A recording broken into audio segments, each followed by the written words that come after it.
बन्धमोक्षाश्च यस्मात् अस्य श्री ब्रह्मरुद्र प्रभृति सुरनरद्वीष शत्रुत्मकस्य विष्णोर्व्यस्ताः समस्ताः सकलगुणनिधिः सर्वदोषव्यपेतः पूर्णानन्दो व्ययो यो गुरुरपि परमश्चिन्तयेतं महान्तम् स्वान्तस्थानन्तशय्याय पूर्णज्ञानरसार्णसे उत्तुङ्गवाक्तरङ्गाय मध्वदुग्धाब्धये नमः। मूकोऽपि यत्प्रसादेन मुकुन्दशयनायते राजराजायते रिक्तो राघवेन्द्रं तमाश्रये। तपस्वाध्याय शुश्रूषा कृष्णपूजारतं मुनिम् विश्वेशमिष्टदं वन्दे परिव्राट् चक्रवर्तिनम्।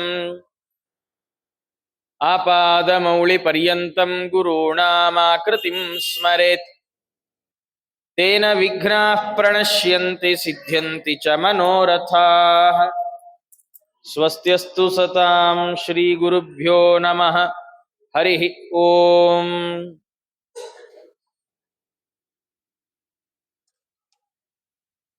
करोतु मम कल्याणं हरिर्हयमुखाभिधः गुरुश्च मध्वनामा मे वरदोऽस्तु निरन्तरम्।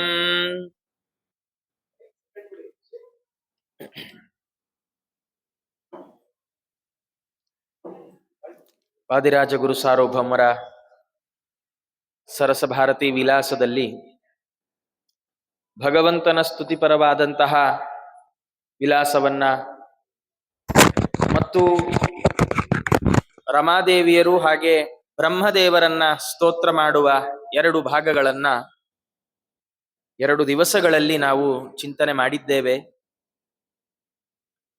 ಮುಂದುವರೆದು ವಾಯುದೇವರನ್ನ ಅಂದ್ರೆ ಮೂಲ ರೂಪದ ವಾಯುದೇವರು ಮತ್ತು ಅವರ 3 ಅವತಾರಗಳಾದ ಹನುಮ, ಭೀಮ, ಮಧ್ವ, ಈ 3 ರೂಪಗಳನ್ನು ಕೂಡ ರಾಜರು ಸ್ತೋತ್ರ ಮಾಡುವವರಿದ್ದಾರೆ. ರಾಜರಿಗೆ ವಿಶೇಷವಾಗಿ ಮುಖ್ಯ ಪ್ರಾಣದೇವರಲ್ಲಿ ಬಹಳ ಭಕ್ತಿ ಮತ್ತು ಅವರೇನಂದ್ರೆ ಅದೇ ಭಕ್ತಿಯನ್ನ ನಮ್ಮಲ್ಲಿಯೂ ತುಂಬಲಿಕ್ಕೆ ಆಚಾರ್ಯರಲ್ಲಿ ವಿಶೇಷವಾಗಿ ಭಕ್ತಿಯನ್ನ ಮಾಡ್ರಿ ಅಂತ ಹೇಳಲಿಕ್ಕೇನೋ ಎಂಬಂತೆ ಬೇರೆ ಯಾವ ಅವತಾರ ರೂಪಗಳ ಸ್ತೋತ್ರ ಇಲ್ಲ.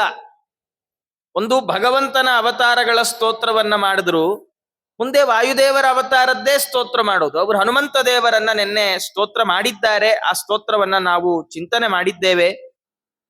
ಈಗ ಮುಂದುವರೆದು ಭೀಮಸೇನ ದೇವರನ್ನ ಸ್ತೋತ್ರ ಮಾಡ್ತಾ ರಾಜರಂತಾರೆ, ಅಭೀತಾಯ ವಿನೀತಾಯ ಹಿತಾಯ ಸ್ಮರತಾಂ ಸತಾಂ ಸ್ತುತಾಯಾಸ್ತು ನಮಃ ಕುಂತಿ ಸುತಾಯಾನ್ಯಾಜಿತಾಯತೆ. ಅಭೀತಾಯ ಭೀಮಸೇನ ದೇವರ ಮೊದಲ ಗುಣ ಏನು? ಅವರು ನಿರ್ಭೀತರು. ಎಷ್ಟು ಭೀತಿ ಇಲ್ಲ ಅವರಿಗೆ ಅಂದ್ರೆ, ಅರಗಿನ ಮನೆಯ ಪ್ರಸಂಗವನ್ನ ಮಹಾಭಾರತ ಉಲ್ಲೇಖ ಮಾಡುತ್ತೆ. ಎಲ್ರಿಗೆ ಗೊತ್ತಾಯ್ತು ಇದು ಅರಗಿನ ಮನೆ ಅಂತ. ಗೊತ್ತಾದ್ರೆ ಭೀಮಸೇನ ದೇವರು ನೀವೇನ್ ಚಿಂತೆ ಮಾಡಬೇಡಿ ಅಂದ್ರು. ಎಲ್ಲರೂ ಮಲಗಿರುವಾಗ ತಾವೇ ಆ ಮನೆಗೆ ಬೆಂಕಿ ಇಟ್ಟು ಮುಂಚೆಯೇ ಸಿದ್ಧವಾದ ಸುರಂಗದಲ್ಲಿ ತಪ್ಪಿಸಿಕೊಂಡು ಹೋಗ್ಲಿಕ್ಕೆ ಹೊರಟ್ರೆ ಉಳಿದವರಿಗೆಲ್ಲ ಕೈಕಾಲಾಡದೆ ನಿಶಕ್ತಿ ಬಂದ್ಬಿಡ್ತಂತೆ.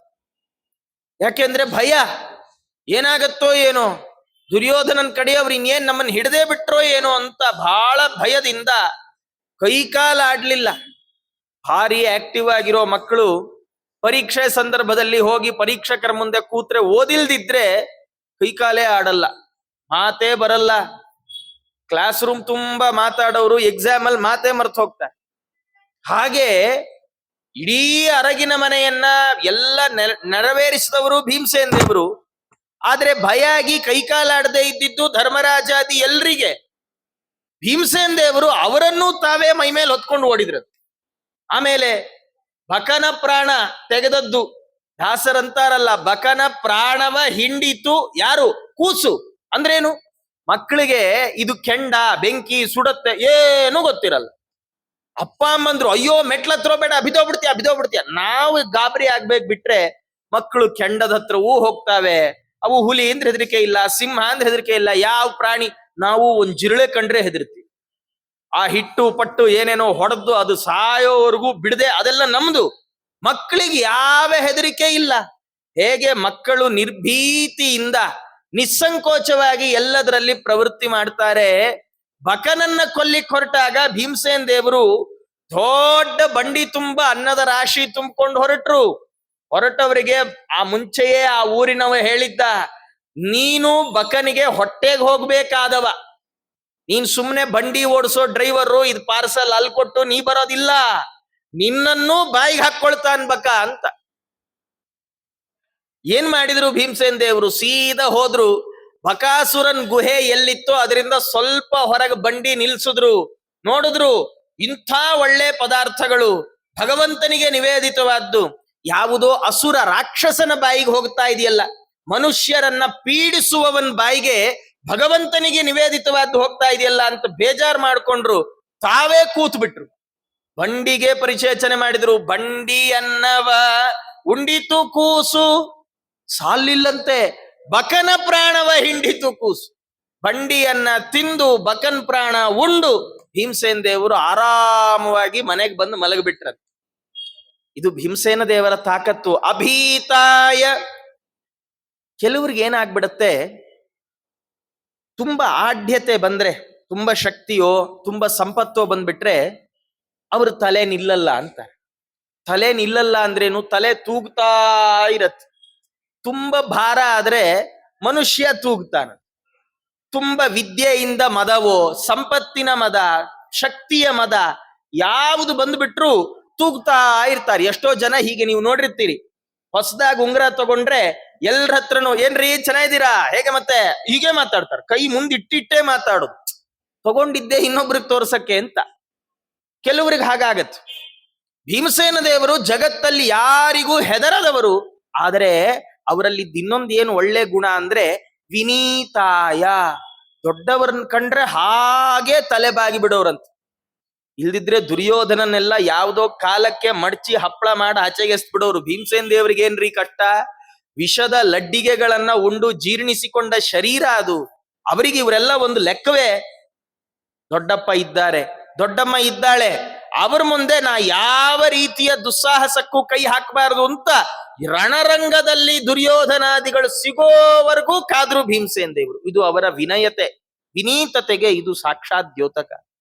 ಮತ್ತೆ ಹಿತಾಯ ಸ್ಮರತಾಂ ಸತಾಂ. ಯಾರು ಭೀಮಸೇನ ದೇವರನ್ನ ಹಗಲು ಸ್ಮರಣೆ ಮಾಡ್ತಾರೋ ಅಂಥ ಸಜ್ಜನರಿಗೆಲ್ಲ ತುಂಬಾ ಅನುಕೂಲ ಮಾಡಿಕೊಡ್ತಾರೆ. ವಾಯುದೇವರ ಸ್ಮರಣೆ ಎಂದೆಂದೂ ಬಿಡಬಾರದು. ಮಧ್ವರಾಯರ ಸ್ಮರಣೆ ಕುಲಕೋಟಿ ಉದ್ಧರಣೆ, ಅದನ್ನೇ ದಾಸರಾಯರಂದದ್ದು. ಜೊತೆಗೆ ಸ್ತುತಾಯ, ಎಲ್ಲರಿಂದ ಸ್ತುತ್ಯರಾದವರು. ಜೊತೆಗೆ ಅನ್ಯ ಅಜಿತಾಯ ಅಂದ್ರು, ಬೇರೆ ಯಾರು ಇವರನ್ನ ಗೆಲ್ಲಿಕ್ಕೆ ಸಾಧ್ಯ ಇಲ್ಲ. ಎಲ್ಲಿವರೆಗೆ ಇವರನ್ನ ಗೆಲ್ಲಿಕ್ ಸಾಧ್ಯ ಇಲ್ಲ ಅಂದ್ರೆ, ಮಹಾಭಾರತದ ಪ್ರಸಂಗ, ಅಶ್ವತ್ಥಾಮಾಚಾರ್ಯರು ನಾರಾಯಣಾಸ್ತ್ರವನ್ನ ಪ್ರಯೋಗ ಮಾಡಿದ್ರು. ಉಳಿದವರಿಗೆಲ್ಲ ಕೃಷ್ಣ ಅಂದ, ನೀವು ನಾರಾಯಣಾಸ್ತ್ರಕ್ಕೆ ನಮಸ್ಕಾರ ಮಾಡಿ ಶರಣು ಬಂದ್ರೆ ಆ ಅಸ್ತ್ರ ನಿಮ್ಮನ್ನೇನು ಮಾಡಲ್ಲ. ಎಲ್ರು ತಮ್ಮ ಧನುರ್ಬಾಣಗಳನ್ನು ಕೆಳಗೆ ಹಾಕಿದ್ರು. ಯಾರು? ಅರ್ಜುನನಿಂದ ಹಿಡಿದು ಎಲ್ರು ಧನುರ್ಬಾಣಗಳನ್ನು ಕೆಳಗೆ ಹಾಕಿದ್ರು, ನಮಸ್ಕಾರ ಮಾಡಿದ್ರು, ದಂಡವತ್ ಪ್ರಣಾಮ ಮಾಡಿದ್ರು. ನಾರಾಯಣಾಸ್ತ್ರ ಹೊರಟೋಯ್ತು. ಭೀಮಸೇನ ದೇವರು ಮಾತ್ರ ಇಳಿಲೇ ಇಲ್ಲ. ಇಡೀ ಮಹಾಭಾರತದಲ್ಲಿ ಭೀಮಸೇನ ದೇವರು ರಥ ಹತ್ತಿದ್ದೇ ಇಲ್ಲ ರೀ. ರಥದಲ್ಲಿ ಕೂತ್ಕೊಂಡು ಯುದ್ಧ ಮಾಡಿದ್ದು ಬಹಳ ಅಪರೂಪ. ಭೀಮಸೇನ ದೇವರಿಗೆ ಬಾಣ ಬಿಲ್ಲು ಕೊಟ್ರೆ ಇದೇನು ಸಣ್ಣ ಸಣ್ಣ ಬಿಲ್ಲು, ಸಣ್ಣ ಸಣ್ಣ ಬಾಣ ಅನ್ನೋದು. ಅವ್ರ ಆಯುಧ ಯಾವುದು ಅಂದ್ರೆ ಅಲ್ಲೇ ಸತ್ತು ಬಿದ್ದ ಆನೆಯ ಶರೀರ, ಅಲ್ಲೇ ಮುರಿದು ಬಿದ್ದ ರಥ ಚಕ್ರ, ಇಂಥವೇ ಅವರ ಆಯುಧ. ಅಂಥದ್ರಲ್ಲಿ ಅವತ್ತೇನೋ ರಥ ಹತ್ತಿದ್ರು, ಹತ್ತದ ಮೇಲೆ ಇಳಿಲಿಕ್ಕೆ ರೆಡಿ ಇಲ್ಲ. ಇಳಿಯಲ್ಲ ಅಂದ್ರೆ ಇಳಿಯಲ್ಲ. ಯಾಕೆ? ಅಸ್ತ್ರಕ್ಕೆ ನಾ ನಮಸ್ಕಾರ ಮಾಡ್ಲಾರೆ ಅಂತ ಕೂತ್ರ. ಯಾಕೆ ಕೂತ್ರು ಅಂದ್ರೆ, ದೇವರಿಗೆ ನಮಸ್ಕಾರ ಮಾಡಬಾರ್ದು ಅಂತಲ್ಲ, ನನ್ ಪ್ರಾಣ ಭಿಕ್ಷೆ ಕೊಡು ಅಂತ ನಾನು ದೇವರಲ್ಲೂ ಬೇಡೋಲ್ಲ. ಭಗವಂತನ ಇಚ್ಛೆ ಇದ್ರೆ ನಾನು ಬದುಕ್ತೇನೆ, ಇಲ್ವಾ ಬೇಡವೇ ಬೇಡ ಅಂತ ನಿಂತು ಬಿಟ್ರು. ನಾರಾಯಣಾಸ್ತ್ರ ಭೀಮಸೇನ ದೇವ್ರ ಮೇಲೆ ಧಗ ಧಗ ಧಗ ಉರಿಲಿಕ್ಕೆ ಶುರುವಾಯ್ತು. ಕೊನೆಗೆ ಕೃಷ್ಣ ರಥಕ್ಕೆ ಏರಿ ಬಲಾತ್ಕಾರವಾಗಿ ಭೀಮಸೇನ ದೇವರನ್ನು ಎಳ್ಕೊಂಡ್ ಬಂದಂತ ರಥದಿಂದ, ಬಾಯಿಲ್ ನಿಂಗೇನು ಗೊತ್ತಾಗಲ್ಲ ಅಂತ. ಆಗ ಅಸ್ತ್ರ ಶಾಂತ ಆಯಿತು ಅಂತ ನಾರಾಯಣಾಸ್ತ್ರ. ಗುರುಸುತನು ಸಂಗರದಿ ನಾರಾಯಣಾಸ್ತ್ರ ಬಿಡೆ ಏನ್ ಮಾಡಿದ್ರು? ಶಸ್ತ್ರವ ಬಿಸುಟದೆ ಹರಿಕೃಪಾ ಪಡೆದಿದ್ದ ಭೀಮ ಹುಂಕಾರದಲ್ಲಿ ಇಂತಾರೆ ಶ್ರೀಪಾದರಾಜ್. ಅವ್ರು ಬಿಸಾಕ್ಲೇ ಇಲ್ಲ ಅಸ್ತ್ರವನ್ನ. ಅನ್ಯ ಅಜಿತಾಯ, ಭಗವಂತನಿಂದ ಅನುಗ್ರಹೀತರಾದವರು ಭಗವಂತನಿಂದ ಅಭಿಮನ್ಯಮಾನವಾದ ಅಸ್ತ್ರಕ್ಕೂ ಹೆದರಲಿಲ್ಲ. ನಂಗೆ ಅದೇನಾಗತ್ ನೋಡ್ತೀನಿ ನಿಂತ್ಬಿಟ್ಟು. ಪಂಡಿತಾಚಾರ್ಯ ಹೇಳುವಾಗ ಅವ್ರಂತಾರೆ, ಭೀಮಸೇನ್ ದೇವ್ರ ಕಾಲದಲ್ಲಿ ಇದ್ದವರೆಲ್ಲ ಒಬ್ರ ಇಬ್ರ? ಜಘ್ನೇ ನಿಘ್ನೇನ ವಿಘ್ನೋ ಬಹುಲ ಬಲಬಕಧ್ವಂಸನಾದ್ಯೇನ ಶೋಚ್ಯದ್ವಿಪ್ರಾನುಕ್ರೋಶ ಪಾಶೈಃ ಅಸುವಿಧೃತಿ ಸುಖಸ್ಯೈಕ ಚಕ್ರಾಜನಾನಾಂ ತಸ್ಮೈ ತೇ ದೇವ ಕುರ್ಮಃ ಕುರುಕುಲಪತಯೇ ಕರ್ಮಣ ಚ ಪ್ರಣಾಮಾನ್ ಕಿರ್ಮೀರಂ ದುರ್ಮತೀನಾಂ ಪ್ರಥಮ ಮಥ ಚಯೋ ನರ್ಮಣ ನಿರ್ಮಮಾಥ. ಎಂಥೆಂಥವ್ರನ್ನ ಕೊಂದ್ರಿ ಸ್ವಾಮಿ ತಾವು? ಕೊಂದದ್ಯಾಕೆ? ತಮ್ಮ ಬಲ ಪ್ರದರ್ಶನಕ್ಕೋ, ನಿಮ್ಗೆ ಎಷ್ಟು ಶಕ್ತಿ ಇದೆ ಅಂತ ತೋರಿಸ್ಕೊಳ್ಳಿಕ್ಕೋ ಅಲ್ಲ. ನೀವು ಯಾಕೆ ಅವರನ್ನೆಲ್ಲ ಕೊಂದ್ರಿ ಅಂದ್ರೆ, ಬಕನನ್ನ ಯಾಕೆ ಕೊಂದದ್ದು? ಭೀಮಸೇನ್ ದೇವರು ಬಕಾಸುರನ್ ಕೊಂದಿದ್ಯಾಕೆ? ನೋಡಿ, ಲಾಜಿಕ್ಕೇ ಇಲ್ಲ. ಭೀಮಸೇನ್ ದೇವರು ಬಕಾಸುರನ ಹತ್ರ ಹೋಗ್ಬೇಕಾಗೇ ಇರ್ಲಿಲ್ಲ. ಅವರೇ ನಾ ಹೋಗ್ತೀನಿ ಅಂತ ಹೋದ್ಮೇಲೆ ಏನೋ ಸಿಕ್ಕಾಕೊಂಡ್ಬಿಟ್ರು, ಆತ್ಮ ಸಂರಕ್ಷಣೆ ಕೊಂದ್ರು, ಅದೂ ಇಲ್ಲ. ಅವನ್ ಬರೋಕ್ ಮುಂಚೆ ಕೂತ್ಕೊಂಡು ಊಟ ಮಾಡಿ ಕೈ ತೊಳ್ಕೊಂಡು ಆಪೋಷಣ ತಗೊಂಡು ಆಮೇಲೆ ತೀರ್ಥ ಎಲ್ಲ ತಗೊಂಡು ದೇವ್ರ ಹೆಸರೆಲ್ಲ ಹೇಳ್ಕೊಂಡು ಎಲೆ ಅಡಿಕೆನೂ ಹಾಕೊಂಡ್ಬಿಟ್ರು. ಮಹಾಭಾರತ ಹೇಳುತ್ತೆ. ಇಷ್ಟೆಲ್ಲ ಆದ್ಮೇಲೆ ಸುಮ್ನೆ ಮನೆಗ್ ಬರ್ಬೋದಿತ್ತ? ಯಾಕೆ ಬಕನ್ ತಡವ್ಕೊಂಡ್ರು? ಯಾಕೆ ಬಕನ ಹಿಂದೆ ಹೊರಟ್ರು ಅಂದ್ರೆ, ಆ ಬಕ ಬದುಕಿದ್ದಷ್ಟು ದಿನ ಏಕಚಕ್ರ ನಗರದಲ್ಲಿರುವ ಎಲ್ಲಾ ಜನಕ್ಕೆ ಸಾವು ಕಟ್ಟಿಟ್ಟ ಬುದ್ಧಿ. ಇವತ್ತಲ್ಲ ನಾಳೆ. ಯಾಕೆಂದ್ರೆ ಅವ್ನ್ ಮಾಡ್ಕೊಂಡ ಕರಾರೇ ಆಗಿತ್ತು. ನಾನು ಊರೊಳಗ್ ಬರಬಾರ್ದು ಅಂದ್ರೆ ದಿವ್ಸಕ್ಕೆ ಒಂದೊಂದ್ ಮನೆಯಿಂದ ಒಬ್ಬೊಬ್ರು ನಂಗ್ ಆಹಾರವಾಗಿ ಬರ್ಬೇಕು, ಇದು ಅವನ ಕರಾರು. ಹಾಗಾಗಿ ಬಕ ಬದುಕಿದ್ದಷ್ಟು ದಿನ ಅವನೇನೋ ಸಮಾಜ ಸೇವೆ ಮಾಡ್ಕೊಂಡು ರಸ್ತೆ ರಿಪೇರಿ ಮಾಡ್ಕೊಂಡಿರಲ್ಲ. ಅವನಿರೋದೇ ಮನುಷ್ಯರನ್ ತಿನ್ಲಿಕ್ಕೆ. ಹಾಗಾಗಿ ಅಂಥ ಬಕನನ್ನ ಸಂಹಾರ ಮಾಡ್ಬೇಕು. ಒಬ್ಬ ಬಕ ಸತ್ರೆ 100 ಮಂದಿ ಸಜ್ಜನರಿಗೆ ಸಂತೋಷ ಆಗತ್ತೆ. ಜಡ್ಜು 10 ಅಪರಾಧಗಳನ್ನ ಮಾಡಿ 100 ಕೊಲೆಗಳನ್ನ ಮಾಡಿದ ಕೊಲೆಪಾತಕಿಯನ್ನ ನಿರ್ದಾಕ್ಷಿಣ್ಯವಾಗಿ ಗಲ್ಲಿಗೆ ಹಾಕ್ತಾನೆ. ಆದ್ರೆ ಯಾರಾದ್ರೂ ಪ್ರಶ್ನೆ ಮಾಡ್ತಾರ, ನಿಮಗೂ ಅವನಿಗೂ ಏನ್ ವ್ಯತ್ಯಾಸ ರೀ?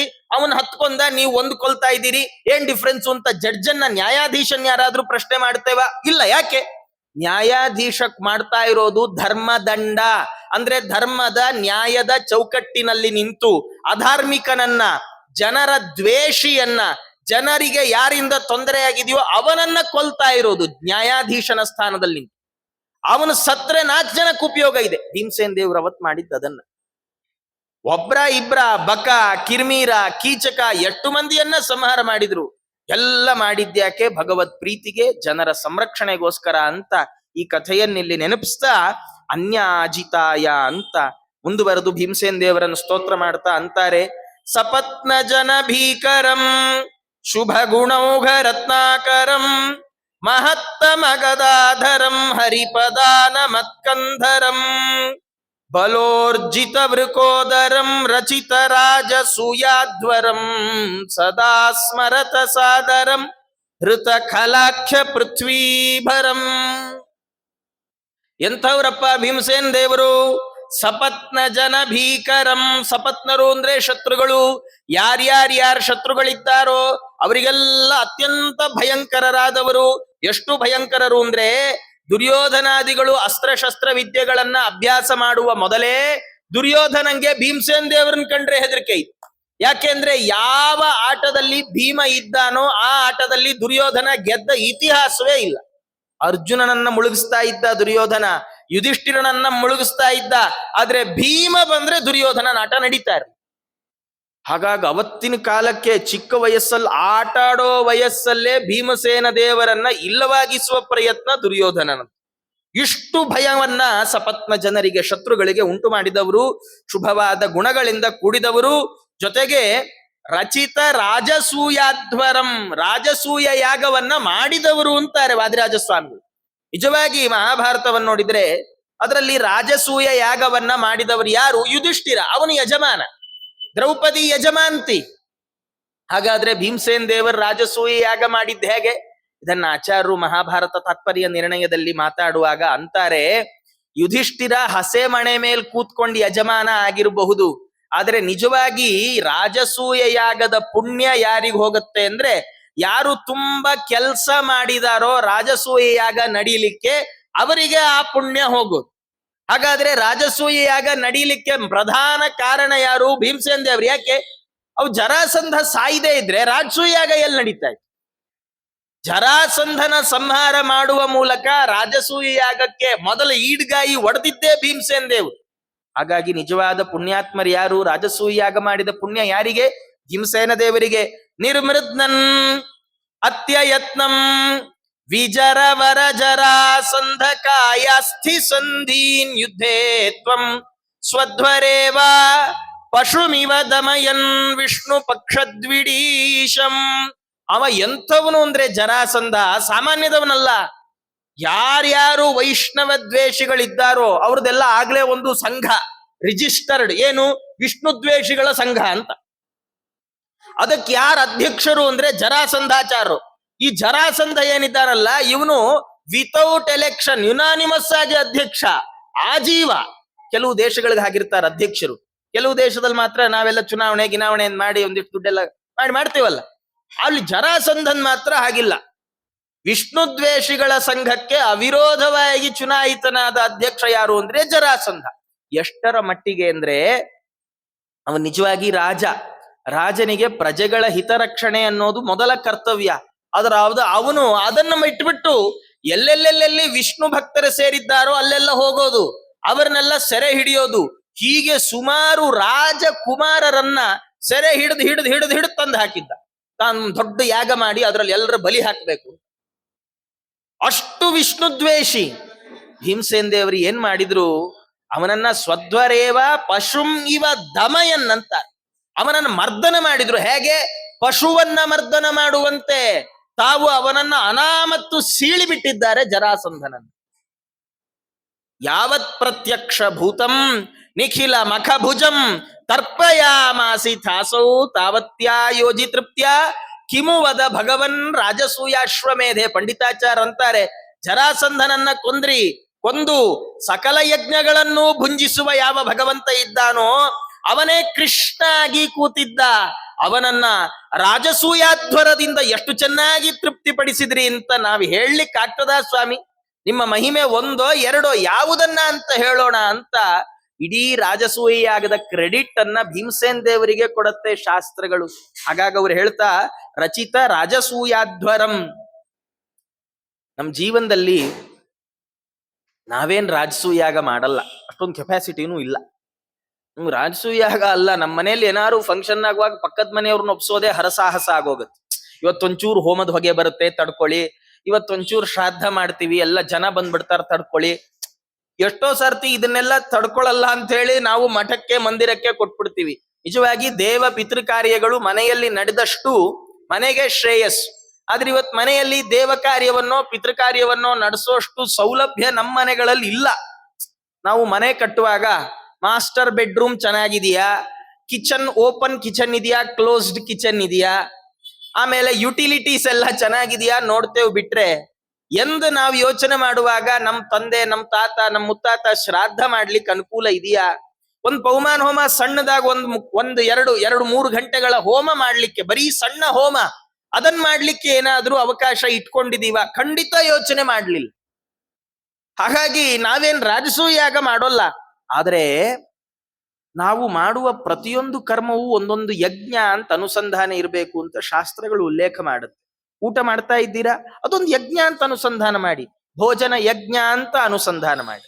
ಇನ್ನೆಲ್ಲೋ ಹೋಗ್ತಾ ಇದ್ದೀರಾ, ದೇವಸ್ಥಾನಕ್ಕೆ ಬರ್ತಾ ಇದ್ದೀರಾ, ಅದನ್ನು ಒಂದು ಯಜ್ಞ ಅಂತ ಅನುಸಂಧಾನ ಮಾಡಿ. ಅದು ಭಗವಂತನ ಸೇವೆ ಅಂತ ಚಿಂತನೆ ಮಾಡಿ. ದಾಸರಂದ್ರು, ನಡೆದಾಡಿ ದಣಿವುದೇ ಹರಿಗೆ ಪ್ರದಕ್ಷಿಣೆಯು. ಯಾಕೆಂದ್ರೆ ನಮ್ ಯೋಗ್ಯತೆಗೆ 108 ಪ್ರದಕ್ಷಿಣೆ ಹಾಕುವಷ್ಟು ನಮ್ಮ ಮಂಡಿ ನಮಗ್ ಸಹಕರಿಸಲ್ಲ, ನಮಗಷ್ಟೊಂದು ಟೈಮೂ ಇಲ್ಲ, ಭಾರಿ ಕಷ್ಟ.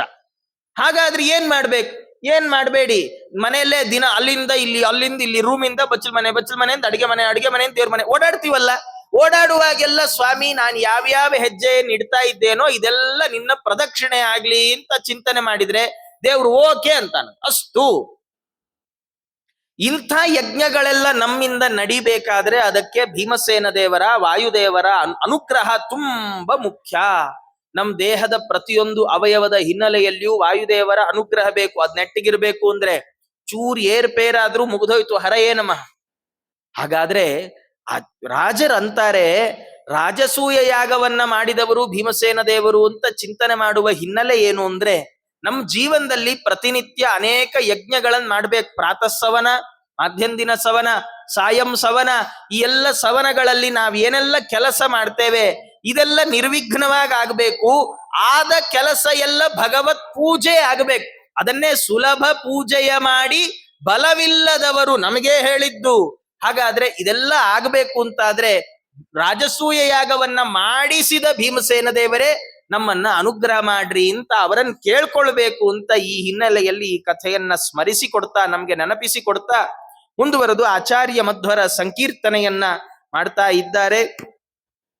ಶ್ರೀಮಧ್ವ ಸಾಧ್ಯ ಜನಾರಾಧ್ಯ ಶುದ್ಧ ಸಿದ್ಧಾಂತ ವರ್ಧನ. ಆಚಾರ್ಯ ಮಧ್ವರೇ, ನೀವು ಎಂಥವ್ರು? ಸಾಧ್ಯ ಜನಾರಾಧ್ಯ. ಸಾಧ್ಯರು ಅಂದ್ರೆ ದೇವತೆಗಳು. ದೇವತೆಗಳು ಪೂಜೆ ಮಾಡ್ತಾರೆ ಮಧ್ವಾಚಾರ್ಯ, ನಾವು ನೀವು ಅಲ್ಲ. ಆಚಾರ್ಯ ಮಧ್ವರ ವಾಕ್ಯದ ಅರ್ಥವನ್ನು ತಿಳಿಬೇಕಾದ್ರೆ, ಆಚಾರ್ಯ ಮಧ್ವರನ್ನ ಪೂಜೆ ಮಾಡುವ ಅಧಿಕಾರ ಬರ್ಬೇಕಾದ್ರೆ ಅವ ದೇವತೆ ಆಗಿರ್ಬೇಕು. ಜಾತಾಪರೋಕ್ಷಿ, ಹುಟ್ಟು ಅಪರೋಕ್ಷ ಜ್ಞಾನಿ ಆಗಿದ್ರೆ ಅವರಿಗೆ ಆಚಾರ್ಯ ಮಧ್ವರನ್ನ ನೋಡುವ, ಅವರ ವಾಕ್ಯಗಳ ಅರ್ಥವನ್ನ ತಿಳಿಯುವ, ಅವರನ್ನ ಪೂಜೆ ಮಾಡುವ ಭಾಗ್ಯ ಸಿಗ್ತದೆ.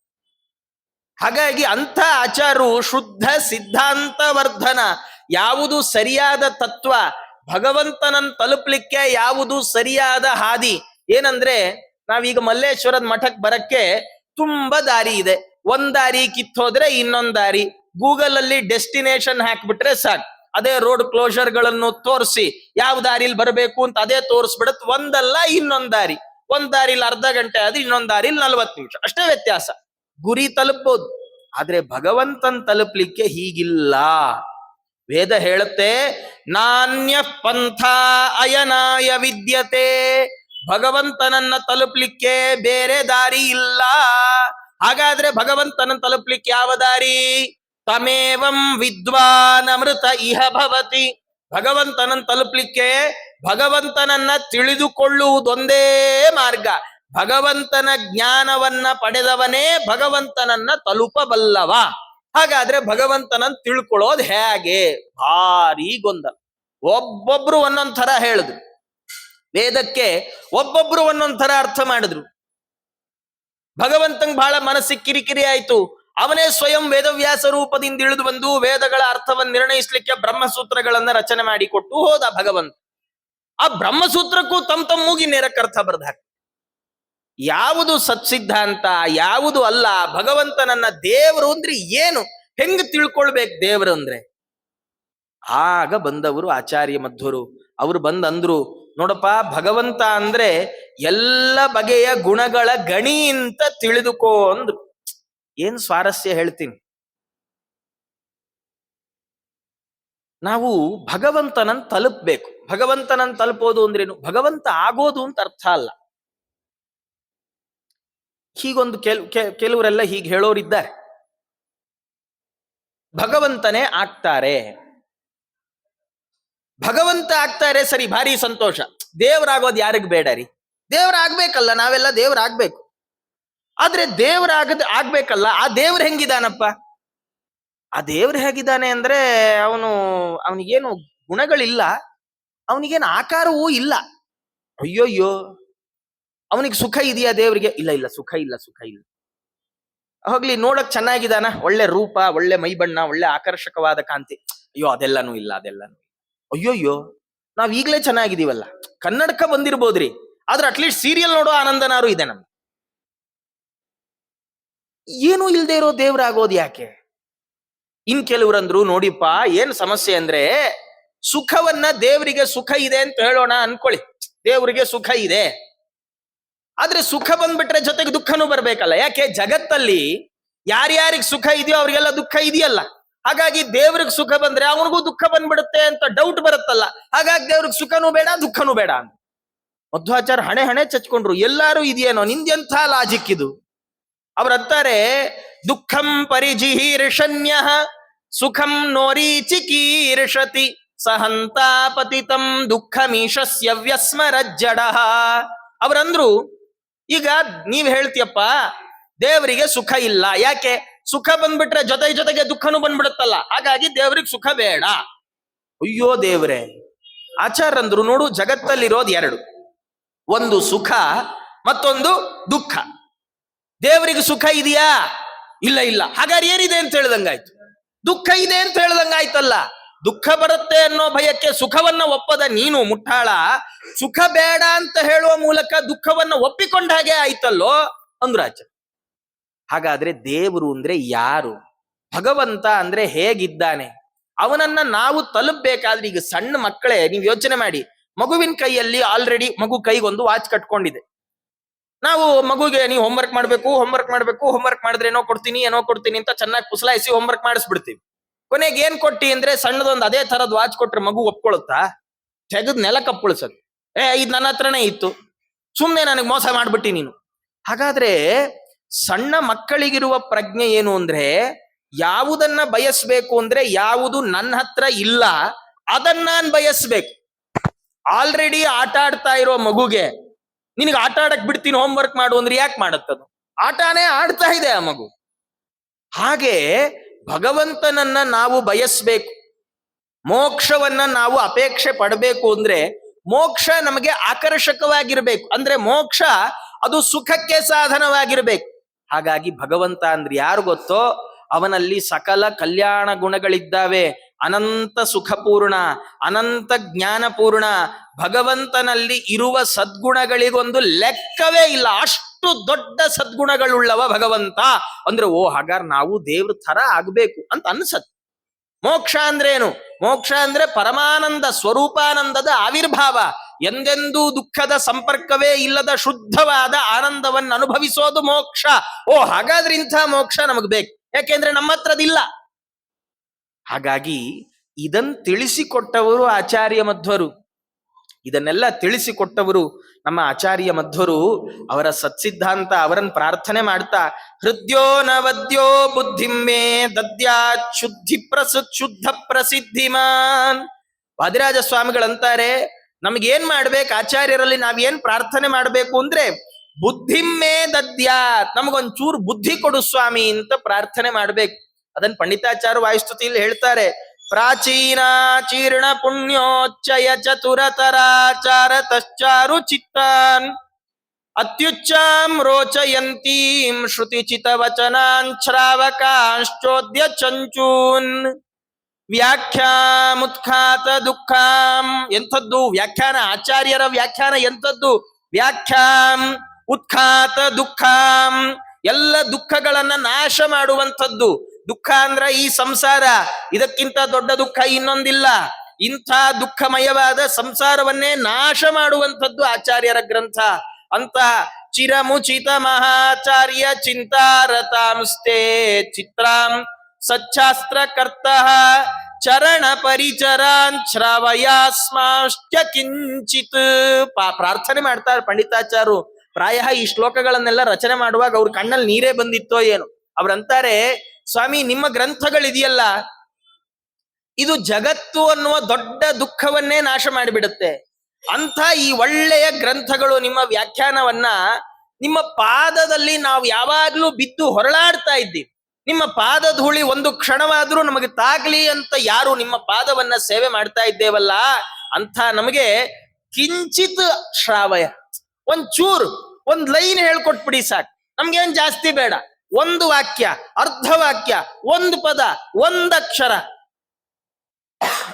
ಆಚಾರ್ಯರ ಗ್ರಂಥದ ಒಂದೊಂದು ಸಾಲು, ಒಂದೊಂದು ಅಕ್ಷರ, ಒಂದೊಂದು ಶಬ್ದ ಯಾರೋ ಪಾಠ ಮಾಡುವಾಗ ಪಕ್ಕದಲ್ಲಿ ಕೂತ್ಕೊಂಡು ಕಿವಿ ಕೆಟ್ಟು ಕೇಳಿ ಆಚಾರ್ಯರ ಶಾಸ್ತ್ರದಲ್ಲಿ ಶ್ರದ್ಧೆ ಬಂತು, ಭಕ್ತಿ ಬಂತು ಅಂತಾದ್ರೆ ನಮ್ ಜೀವನ ನಿಜವಾಗಿ ಸಾರ್ಥಕ ಆಯ್ತು ಅಂತ ಅರ್ಥ.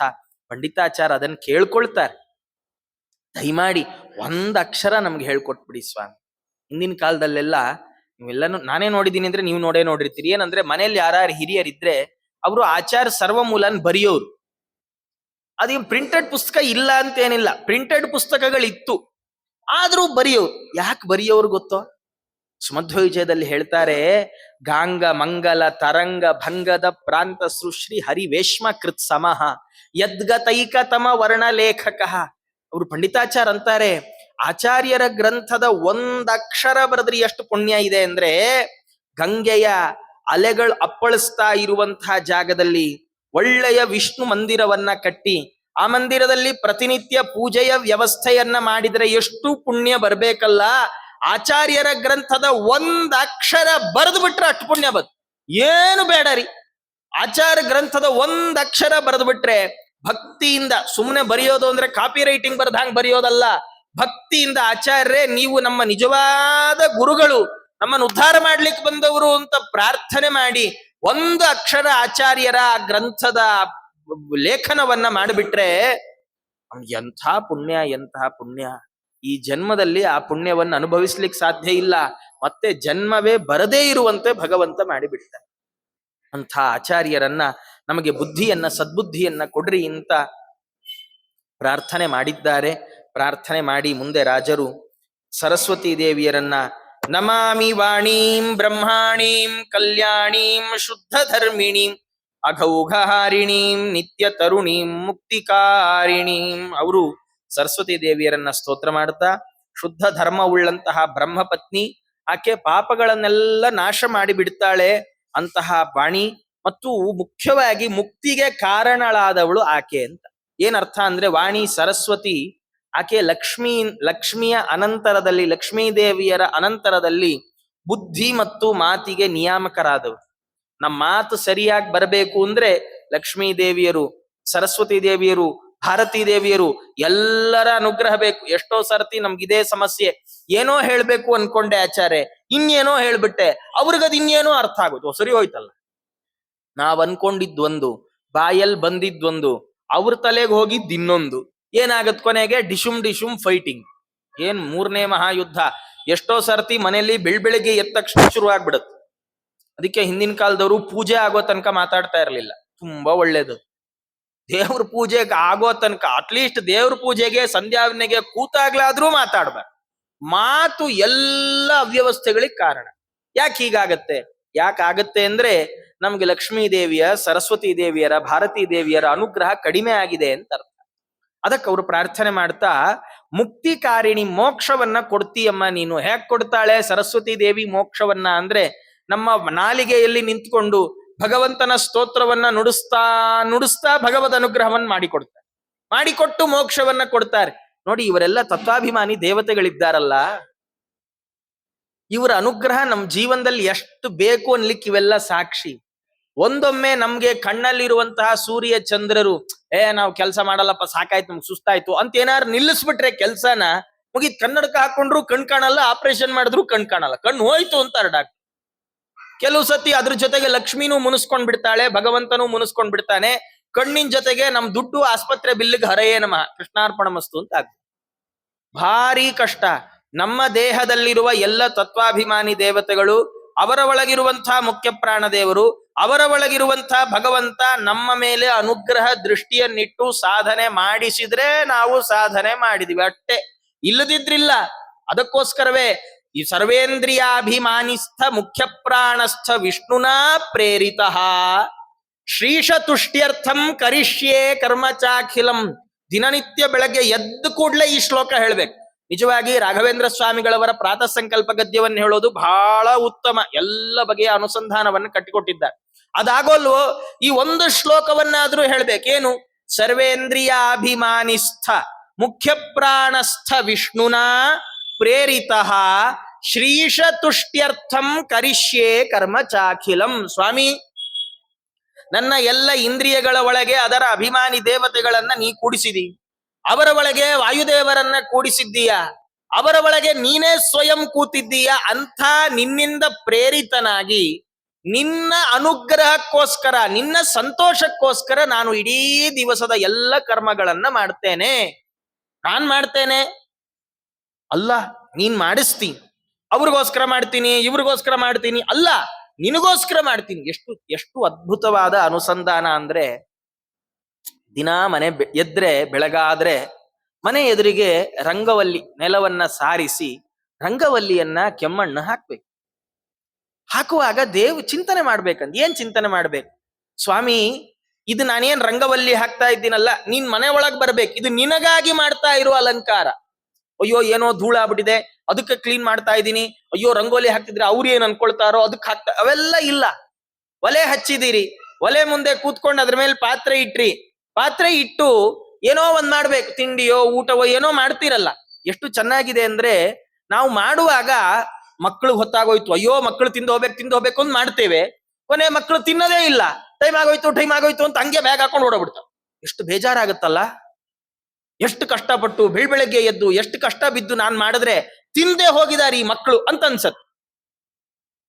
ರಾಜರಂತಾರೆ, ರಾಘವೇಂದ್ರ ಸ್ವಾಮಿಗಳಂತಾರೆ, ಇದೇ ಕೆಲ್ಸನ, ಇದು ನನ್ನ ಕರ್ತವ್ಯ, ಭಗವಂತನ ಪ್ರೀತಿಗೋಸ್ಕರ ಮಾಡ್ತಾ ಇದ್ದೀನಿ, ಮುಗ್ದು ಹೋಯ್ತು.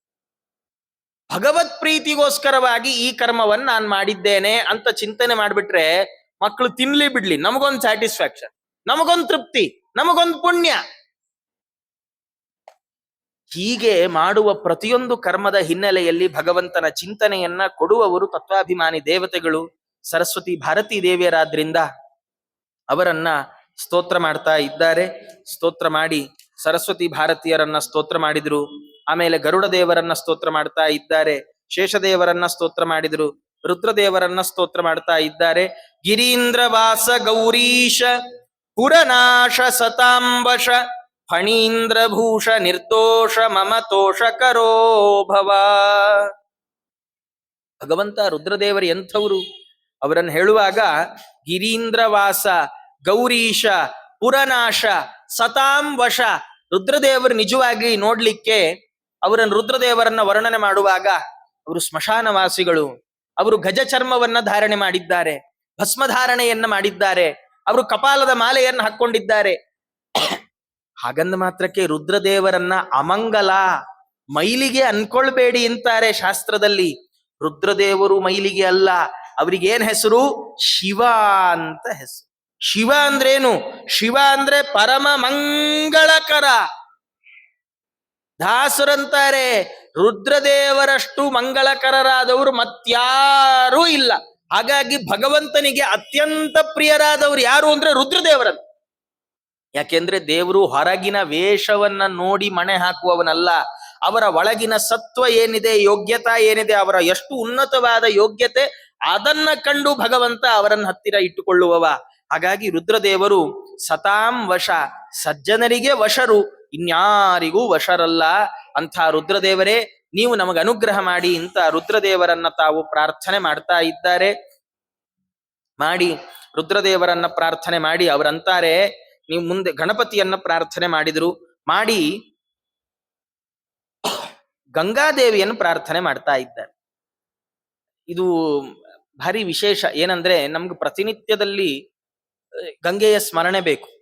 ಯಾಕೆಂದ್ರೆ ಗಂಗಾದೇವಿಯರು ಅವರು ಭಗವಂತನ ವಿಷ್ಣು ಪಾದಾಬ್ಜ ಸಂಭೂತೆ. ಗಂಗೆ ತ್ರಿಪಥಗಾಮಿನಿ, ಆಕೆ ಆಕಾಶದಲ್ಲಿ ಸ್ವರ್ಗದಲ್ಲಿ ಹರಿಯುವವಳು, ಸ್ವರ್ಗಂಗಾ ಆಕೆ. ನಮಗೋಸ್ಕರ ಭೂಮಿಗೆ ಬಂದವಳಷ್ಟೇ.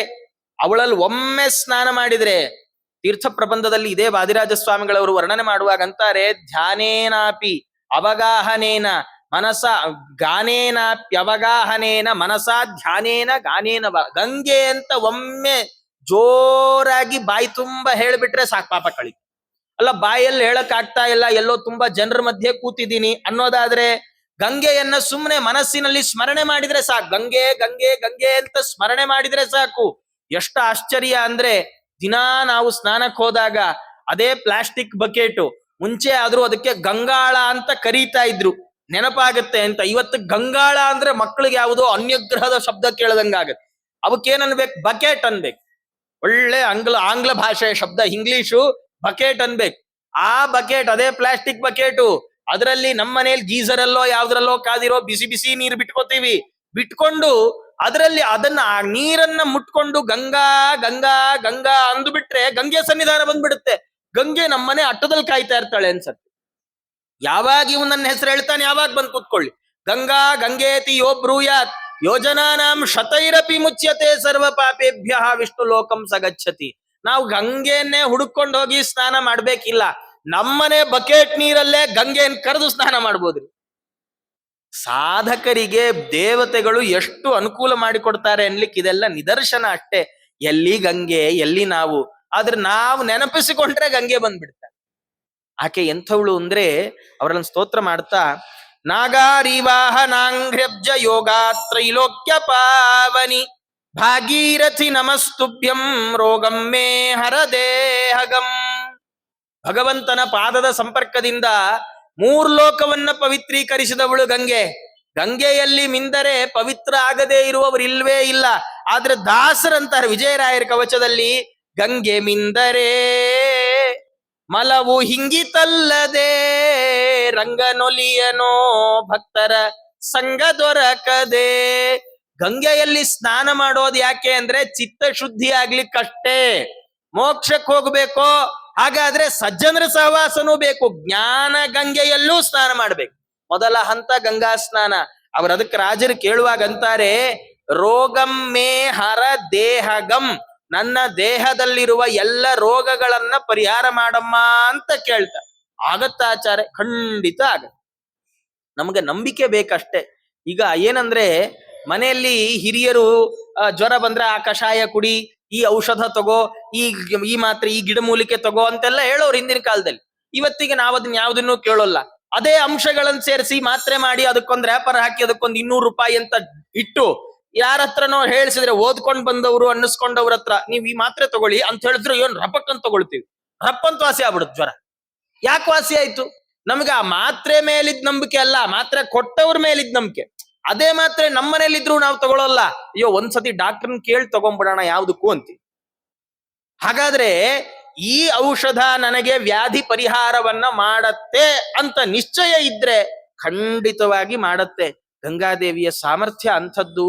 ಹೀಗೆ ಗಂಗಾದೇವಿಯನ್ನ ಸ್ತೋತ್ರ ಮಾಡಿ, ತುಂಗೆಯನ್ನು ಸ್ತೋತ್ರ ಮಾಡ್ತಾರೆ, ಧವಳ ಗಂಗೆಯನ್ನ ಸ್ತೋತ್ರ ಮಾಡ್ತಾ ಹೀಗೆ ಎಲ್ಲ ದೇವತೆಗಳನ್ನು ತಾವು ಸ್ತೋತ್ರ ಮಾಡಿದ್ದಾರೆ. ಮುಂದೆ 3ನೇ ವಿಲಾಸ ಪ್ರಾರಂಭ ಆಗತ್ತೆ. ಈ ವಿಲಾಸದಿಂದ ಈ ಗ್ರಂಥದಲ್ಲಿ ಏನ್ ಹೇಳ್ಬೇಕು ಅನ್ಕೊಂಡಿದ್ದಾರೆ ಅದನ್ನ ಹೇಳಲಿಕ್ಕೆ ಹೊರಟಿದ್ದಾರೆ.